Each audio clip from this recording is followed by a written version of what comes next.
अब किसान भाइयों बात आती है कि खेती कैसे करें उड़द की। तो इसके लिए सबसे पहले मेन बिंदु है, इसके बोने का टाइम होता है जुलाई तक, 15 जुलाई लास्ट तक रहता है, जिससे कि इसकी पैदावार में कोई फ़र्क नहीं पड़ता है। और जितना आप लेट बोते हैं तो उसकी पैदावार में फ़र्क पड़ जाता है। अब किसान भाइयों बात आती है कि बीज का चयन कैसे करें। तो बीज के चयन के लिए अब जैसे कि वैरायटी जो नई वैरायटी आई है, जैसे कि PU 36, जवाहर, शेखर, आज़ाद, और इससे अच्छी भी एक छत्तीसगढ़ ने एक वैरायटी निकाली है जिसका नाम है इंदिरा। इसमें पीलापन वगैरह नहीं आता है, ये भी एक नई वैरायटी निकाली हुई है। इसके बाद PU 31, जवाहर 3, ये भी अच्छी वैरायटी है, इसमें कभी पीलापन का शिकायत कम आता है। दलहन उत्पादन में भारत का विश्व में प्रथम स्थान है। इसके साथ ही उत्पादन और उपभोक्ता में भी भारत पहले स्थान पर है। ऐसे में उड़द की फसल मुनाफे की खेती साबित हो सकती है।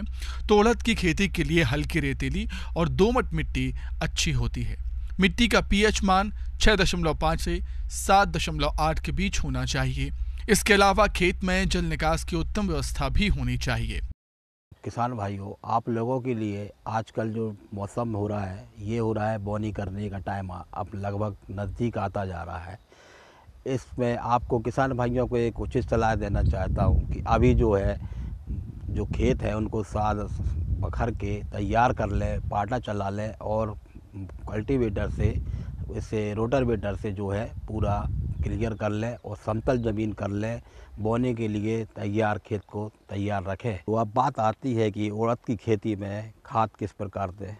तो किसान भाइयों, इसमें 2 पद्धति आती है। एक तो आती है जैसे कि आप सबसे पहले गोबर के 2 ट्राली कम से कम पर एकड़ गोबर की खाद सूखी हुई डाल देते हैं पहले ही, बोने के पहले ही। और सेकंड बात आती है जैसे आप केमिकल्स पर लेना चाहते हैं, रासायनिक क्रिया से लेना चाहते हैं, तो इसके लिए किसान भाइयों सुपर फास्फेट की 2 बोरी पर एकड़ डालना पड़ती है। 15 किलो यूरिया और 20 किलो पोटास की मात्रा अवश्य देना पड़ती है। पोटास की मात्रा देने से किसान भाइयों आपके खेतों में कीट की मात्रा कम हो जाती है। पूरी तरह ख़त्म तो नहीं है, लेकिन फिर भी 90% आपको कीटों से और वायरस से निजात मिलता है। इसलिए पोटास की मात्रा देना अनिवार्य है। चूँकि ये उड़द की फसल जो है, एक सल्फ़र भी बहुत ज़रूरी पॉइंट बनता है। इसमें सल्फ़र की भी मात्रा होती है। जो सल्फ़र आप देना चाहते हैं वो अपन सुपर फास्फेट के ज़रिए देते हैं, जिससे कि गंधक से पैदावार में अच्छी उत्पादन देता है। किसान भाइयों, खरीफ मौसम में कतार विधि से बुआई के लिए उड़द का 19 से 20 किलोग्राम बीज प्रति हेक्टेयर पर्याप्त होता है। लेकिन रोगों के प्रकोप से फसल को बचाने के लिए बुआई से पूर्व बीज को मैंकोजेब दवा 3 ग्राम प्रति किलोग्राम बीज की दर से बीज को उपचारित करने के बाद इस उपचारित बीज को राइजोबियम कल्चर की 5 ग्राम मात्रा प्रति किलो बीज के हिसाब से उपचारित करके बुआई करें। खरीफ के मौसम में इस फसल से अच्छा उत्पादन प्राप्त करने के लिए हल्के पीछे कतारों में बुआई करना उपयुक्त रहता है। तो उड़द फसल के लिए कतार से कतार की दूरी 30 सेंटीमीटर रखी जाती है और पौधे से पौधे की दूरी 10 सेंटीमीटर रखते हुए 4 से 6 सेंटीमीटर की गहराई पर बोनी करें। जैसा कि आपको मालूम है कि उत्पादन क्षमता बढ़ाने के लिए विशेष तौर पर पानी की ज़रूर आवश्यकता होती है। कभी कभी देखने में आता है कि जब भी उड़द की फसल जो है फली पर आती है, फूल फली बनना चालू होते हैं और पानी नहीं गिरता है। इस प्रकार अगर कोई प्रॉब्लम आता है तो किसान भाइयों को ये विशेष सलाह दी जाती है कि अपने खेत में किसी भी प्रकार से ट्यूबवेल से या कुएं से या ड्रिप सिस्टम से या बहाव विधि से भी जैसे भी बने उस टाइम पर पानी की अगर नमी नहीं होगी तो उत्पादन क्षमता घट जाती है। इसलिए इसमें ड्रिप सिस्टम वगैरह से आपको सिंचाई करना चाहिए और अधिक पानी की मात्रा नहीं देना चाहिए, नहीं तो उसमें पौधा की हाइट कम हो जाती है और पौधा पनपने से वंचित हो जाता है।